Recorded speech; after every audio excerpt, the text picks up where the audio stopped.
a la Universidad de York, ya trabajando como investigadora allí. De ahí a Alemania, de Alemania a Italia, donde estoy ahora, y en el medio pues hubo etapas de estar en la Universidad de Copenhague o en las universidades en el Trinity College de Dublín. Todo esto fueron como unos 10 años con 14 mudanzas, cambios de piso. Poco a nivel personal es, no hay que estar muy, no lo sé, no muy apegado a nada, porque entonces se puede sufrir mucho. Pero bueno, ¿por qué este cambio? No es moverse por moverse, hay una intención. En mi caso era especializarme en el análisis de restos antiguos, que como os decía, empezó en Coruña con Aurora Grandal, que es una profesora de paleontología de la Universidad de Coruña, y que con ella aprendí a trabajar con los restos de hueso fosilizados y a entender el proceso de fosilización de los huesos. Y a partir de ahí a entender cómo podíamos todavía extraer moléculas orgánicas de esos huesos. Nos interesaba extraer proteínas y a mí particularmente el ADN. Y para trabajar en el laboratorio de ADN antiguo, entonces fue cuando me fui a Inglaterra a trabajar con este profesor, que es Michael Hofreiter, y que es un especialista en recuperar ADN de restos muy antiguos, de restos de 40.000 años, creo que fue lo más antiguo que hice con él, pero bueno, hoy en día tenemos la tecnología para poder recuperar ADN hasta de restos de hace 700.000 años, que es lo más antiguo que se ha recuperado hasta ahora, que son unas especies antiguas de caballo, de la que se ha conseguido recuperar su ADN.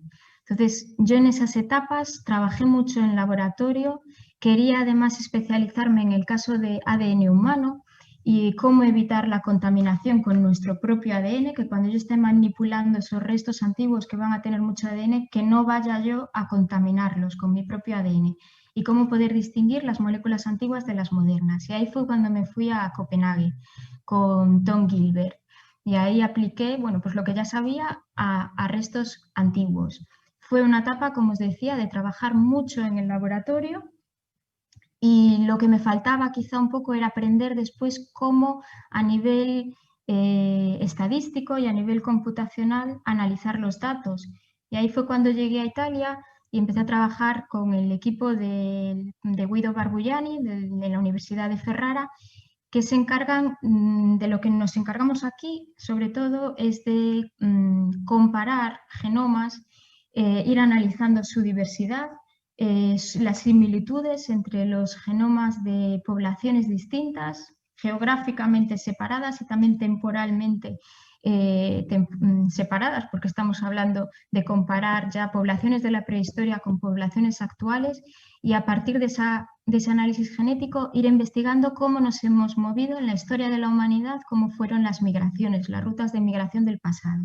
Y ahí es donde realmente empezamos a interaccionar mucho con los arqueólogos, que nos van poniendo los datos genéticos en su contexto arqueológico. Y bueno, sobre todo en esta etapa ya no paso tanto tiempo en el laboratorio, pero paso mucho tiempo delante del ordenador analizando datos. Y en todo este recorrido no es un recorrido en el que vas solo, ¿no? Llegas a los grupos de investigación, que os decía, normalmente son grupos internacionales. Estos son mis compañeros del laboratorio en Potsdam. Fijaos cómo vamos vestidos. O sea, para nosotros la mascarilla no es nada nuevo, ni es casi una herramienta de trabajo. Y en este caso no se trataba de evitar contaminarnos nosotros o que nos infecte un virus o una bacteria antigua.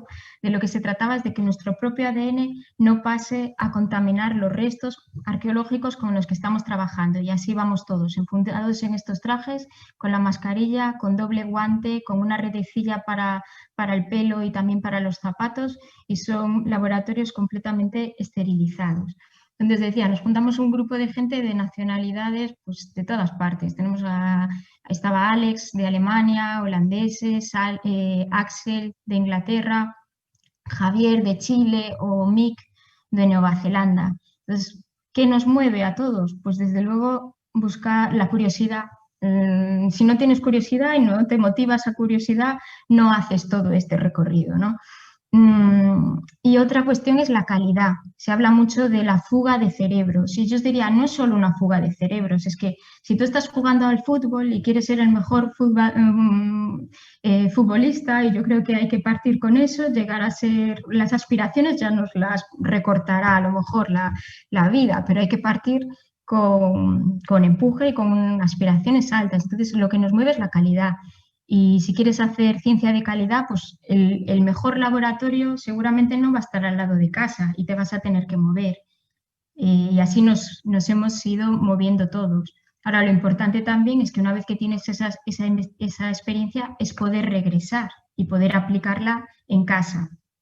Y eso quizá ya es la etapa un poco más complicada, el llegar a una posición laboral estable que, siendo realistas, hoy por hoy en España es complicado, en todos los países diría yo, pero en España especialmente y porque se invierte poco en ciencia, entonces se parte, digamos, los sitios en los que te puedes estabilizar, pues de nuevo, son centros de investigación, empresa privada, porque hay algunas, las empresas más grandes también tienen sus departamentos de I+D, de investigación y desarrollo, o en las universidades.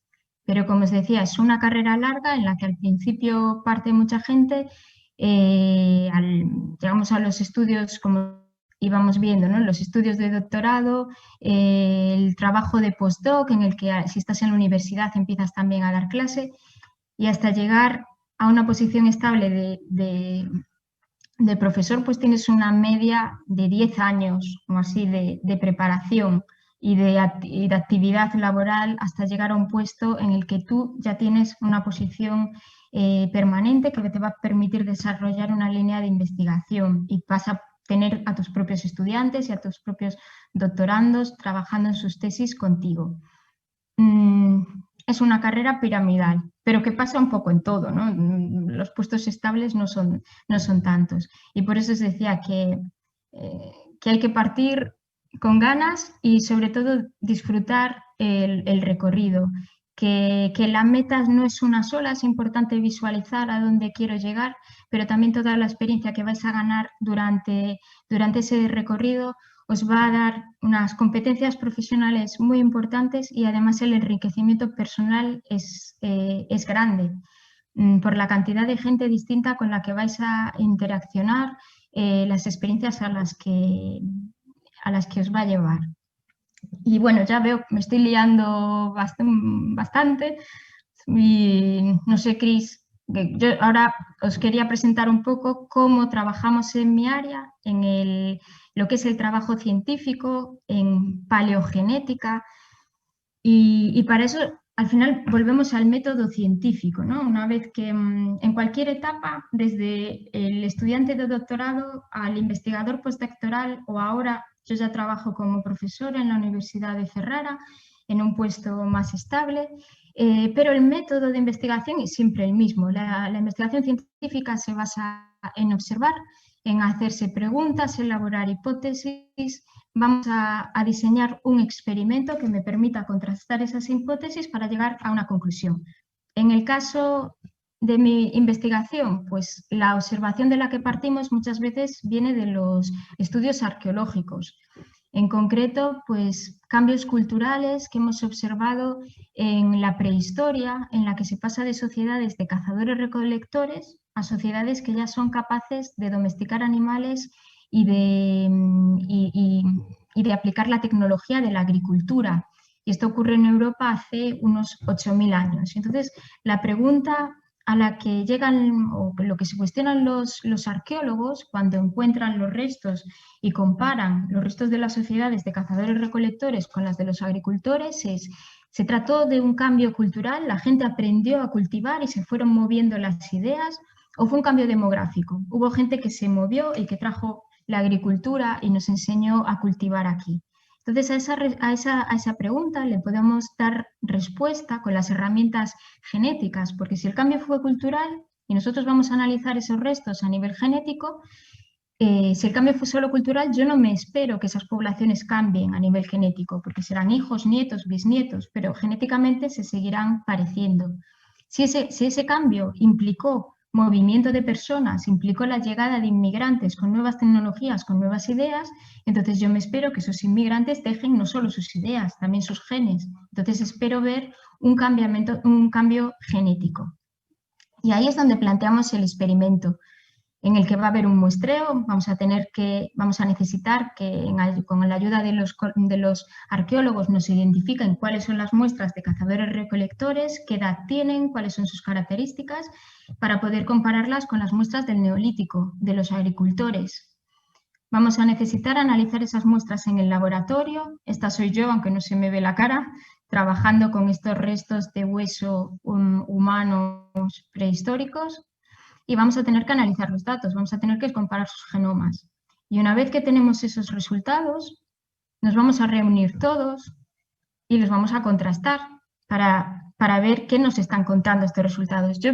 Una de las cosas más impactantes con las que nos encontramos es que efectivamente eran poblaciones diferentes, las de los cazadores-recolectores y la de los agricultores, genéticamente se diferenciaban y además pudimos identificar algunos de los rasgos físicos, porque a partir del estudio de los esqueletos no podemos decir cuál es el color de la piel de estas personas o de los ojos o si tenían tendencia a algunas enfermedades o cómo eran, pero con los datos genéticos sí. Y una de las cosas con las que nos encontramos es que hace unos 9.000, 10.000 años las poblaciones europeas tenían la piel oscura, tenían una coloración como la que encontramos hoy en muchas poblaciones africanas, tenían la piel negra o muy oscura, y muchos tenían los ojos azules, que es una combinación que hoy no encontramos ni en Europa, ni en África, ni en Oceanía, donde todavía los nativos australianos siguen teniendo esa tonalidad de piel muy oscura, pero los ojos son oscuros. Sin embargo, en Europa era muy frecuente la tonalidad de ojos clara con la piel oscura. Y cuantas más muestras hemos ido analizando, fijaos, este es un hombre de hace 9.000 años en Inglaterra, también con los ojos oscuros, claros y la piel muy oscura, o esta es una niña danesa que han analizado su genoma a partir de restos de saliva que quedaron en una especie de chicle que masticaba hace 6.000 años. Y han recuperado su ADN y han reconstruido el color de sus ojos y de su piel. El siguiente paso, cuando ya tenemos nuestros resultados, es presentarlos.